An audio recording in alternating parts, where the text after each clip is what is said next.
अब क्या होता है कि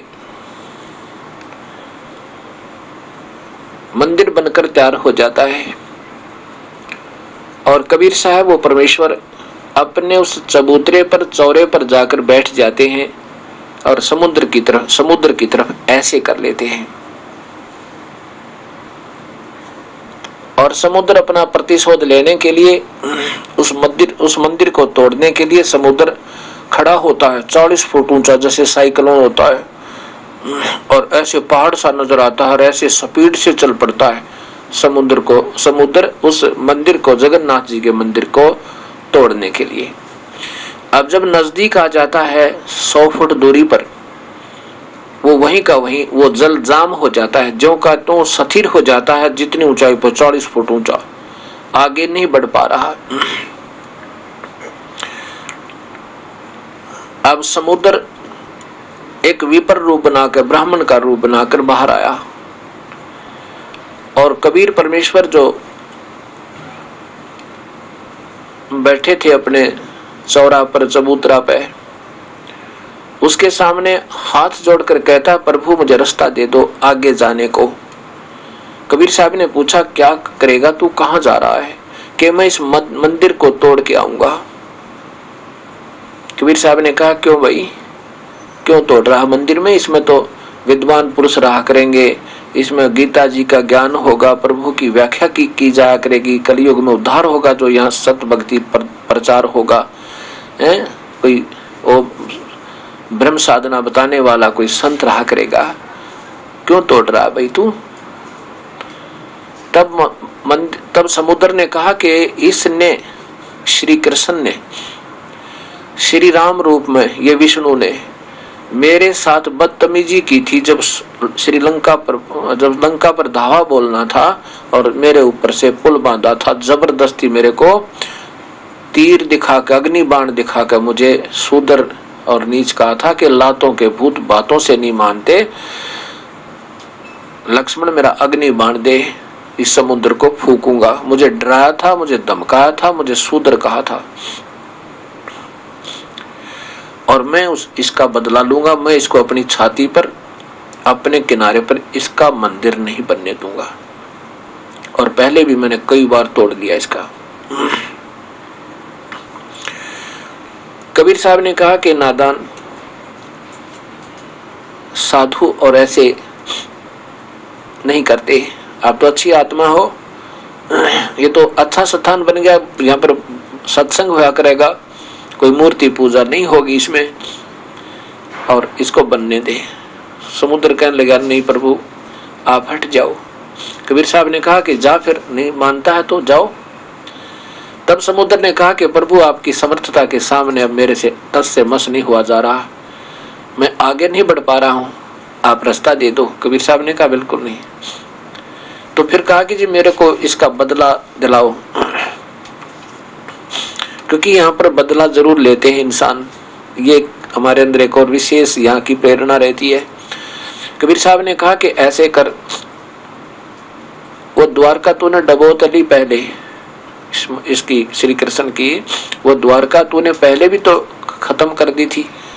जब यादों का विनाश हुआ था, श्री कृष्ण की मृत्यु हो गई थी तीर लगने तक, तूने डबो तो लिया था। तो उसने कहा समुद्र ने कि अभी भी कुछ अंश बकाया रह गया था, अब भी बकाया रहता है उसमें काफी हिस्सा। तब कबीर साहब ने कहा कि अब उसने तू और डबो ले, पर इधर नहीं आ सकता पुत्र, चाहे तू डबो चाहे मत डबो, उसका बदला ले चाहे मत ले, अब तू इधर नहीं आ सकता। और कान खोल के सुन ले, यदि आज के बाद तू इधर आ गया ना इस मंदिर के आसपास, तो मेरे से बुरा नहीं होगा। हाथ जोड़ के कान पकड़ के समुद्र चलाएगा, प्रभु आपके सामने किसकी पार बसावे। और जो बचा कुछ हिस्सा और रहता था द्वारका का, उसको भी अपने जल मगन कर लिया। उसके बाद ये जगन्नाथ जी के मंदिर की स्थापना और उसमें विधिवत पूजा प्रारंभ हुई थी। गीता जी का ज्ञान किया जाता था, सत भक्ति होती थी। अब धीरे धीरे समय ज्यादा हो गया, इस करके इसको अब फिर वहीं पर झाड़े जूड़े लगाने पे, जल के छींटे लगाने पे, केवल दर्शन मात्र कहते हैं मुक्ति हो जाएगी। ये सब समय आने पर ये अनजान साधक संत उस प्रक्रिया को खराब कर देते हैं। फिर समय अनुसार ये प्रक्रिया फिर प्रारंभ करवाता प्रभु अपनी कृपा है, और शास्त्र विरुद्ध साधना, शास्त्र अनुकूल साधना फिर प्रारंभ होती है। शास्त्र विरुद्ध साधना का फिर एक समय ऐसा आता है कि उसका अंत होता है। अब ये शास्त्र विरुद्ध साधना का अंत होने का समय आ गया है। ये कितने दिन लगेंगे ये प्रभु की रजा है। ये कब हार मानेंगे ये नकली संत, शास्त्रों के विरुद्ध साधना बताने वाले, ये कब अपनी भूल स्वीकार करेंगे, प्रभु के दोषी ना रहेंगे। मैं तो ये कामना करता हूँ प्रभु सोधी दे, इनको सद्बुद्धि दो मेरे दाता। ये झांके अपने आप में वो कितने दोषी हो रहे हैं हम गलत मार्गदर्शन करके। ये सोचें कभी बैठकर, देखें इन शास्त्रों को और एक हो जावे, यहाँ से पीछा छुटवावे और प्रभु के गुण गावे मिलकर। अर्धरात्रि बीत गई थी, सोपन में दिखे घनश्याम, इंद्र दमन एक मंदिर बनवा दे, जगन्नाथ हो जिसका नाम। इंद्र दमन एक मंदिर बनवा दे, जगन्नाथ हो जिसका नाम। सुन राजा एक भवन बनवा दे, संग समुद्र गहरा हो, गीता जी का ज्ञान चले वहाँ, विद्वान कथा कोई कह रहा हो।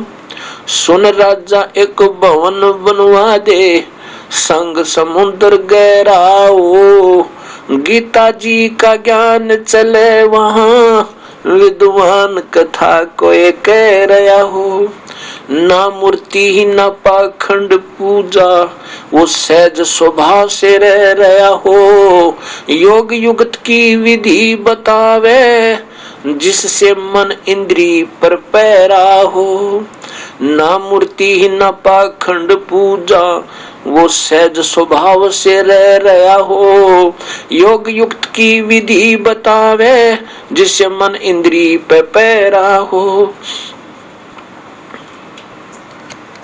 ना मूर्ति न पाखंड पूजा, सहज स्वभाव से रह रहा हो। योग युक्त की विधि बतावे, जिससे मन इंद्री पे पैरा हो। कलयुग में जो नाम जपेगा, उसके सरेंगे सारे काम। इंद्र दमन एक मंदिर बनवा दे, जगन्नाथ हो जिसका नाम। इंद्र दमन एक मंदिर बनवा दे, जगन्नाथ हो जिसका नाम। अर्धरात्रि बीत गई थी, स्वप्न में दिखे घनश्याम। इंद्र दमन एक मंदिर बनवा दे, जगन्नाथ हो जिसका नाम। इंद्र दमन एक मंदिर बनवा दे, जगन्नाथ हो जिसका नाम। 5 बार मंदिर बनवाया, श्री कृष्ण जी के कहने से। मंदिर टूटा अवशेष बचाना, तेज समुद्र बहने से। 5 बार मंदिर बनवाया, श्री कृष्ण जी के कहने से। मंदिर टूटा अवशेष बचाना, वो तेज समुद्र बहने से। कहे कबीर अब मंदिर बनवा दे, यो टूटे न मेरे रहने से। 6ठी बार मंदिर बनवाया, राजा न रानी के गहने से। कह कबीर अब मंदिर बनवा दे, यो टूटे न मेरे रहने से। 6ठी बार मंदिर बनवाया, राजा न रानी के गहने से। कह श्री कृष्ण बोले, यो कबीर पुरुष पूर्ण ब्रह्म यही है, इसके चरणों में कर जा प्रणाम। इंद्र दमन एक मंदिर बनवा दे, जगन्नाथ हो जिसका नाम। इंद्र दमन एक मंदिर बनवा दे, जगन्नाथ हो जिसका नाम। कह कृष्ण पूर्ण ब्रह्म कबीर यही है, उसके चरणों में कर जा प्रणाम। इंद्र दमन एक मंदिर बनवा दे, जगन्नाथ हो जिसका नाम। मंदिर इंद्र दमन एक मंदिर बनवा दे, जगन्नाथ हो जिसका नाम। अर्धरात्रि बीत गई थी, स्वप्न में दिखे घनश्याम, इंद्र दमन एक मंदिर बनवा दे, जगन्नाथ हो जिसका नाम। इंद्र दमन एक मंदिर बनवा दे, जगन्नाथ हो जिसका नाम। कह कबीर एक चौरा बनवाओ, जहाँ राम नाम लो लाऊंगा, जिस पर बैठ समुद्र को